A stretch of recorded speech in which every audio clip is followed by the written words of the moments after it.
Hello everyone, my name is Sergeant Matthew Grandizio, and I'm here on behalf of the West Goshen Police Department, the Chester County Highway Safety Program, and the Chester County Impaired Driving Program to discuss impaired driving for a moment. In the Commonwealth of Pennsylvania, it is illegal to operate a motor vehicle while impaired. Impaired driving is a crime that is severely punished in Pennsylvania.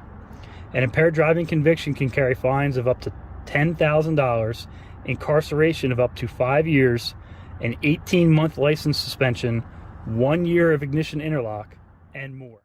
The Commonwealth takes impaired driving seriously, and the legislature has recently enacted harsher penalties in an effort to combat this crime.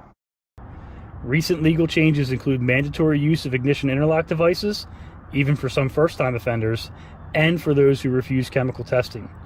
Additionally, ignition interlock devices are now equipped with technology that captures images of the operator to prevent misuse. Pennsylvania has also imposed stiffer penalties for homicide by vehicle while DUI, and the legislature has also endeavored to punish the habitual offender more strictly. As of 2018, a third DUI conviction in 10 years could be considered a felony offense depending on the level of impairment, and a fourth conviction in 10 years is a felony offense regardless. Despite these efforts, DUI is still all too common across the Commonwealth. In 2020, there were 9,782 impaired driving-related crashes. These crashes resulted in 347 fatalities statewide. Of that number, 14 lives were lost in Chester County alone. Chester County law enforcement is doing its part to combat impaired driving by arresting over 2,000 impaired drivers annually. These numbers may seem high, but we often forget that impaired driving involves more than just alcohol.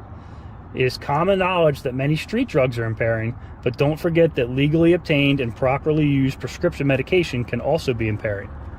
We encourage you to heed the warnings on your prescription medication labels and avoid driving if required. Additionally, in recent years, we have seen the advent of medical marijuana in the Commonwealth. That too is impairing and can lead to a DUI arrest. Any impairment produced by any of the aforementioned examples is enhanced when combined with alcohol. Combining alcohol and drugs can produce disastrous effects, and we highly recommend you avoid it at all costs.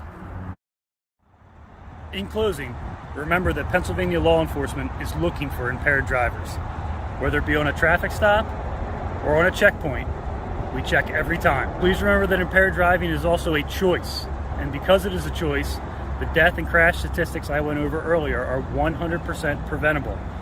We all have the responsibility to make good choices and get those statistics to the only acceptable number: 0 deaths and 0 injuries caused by impaired driving. I encourage everyone watching to make the right choice and keep everyone safe by designating a sober driver.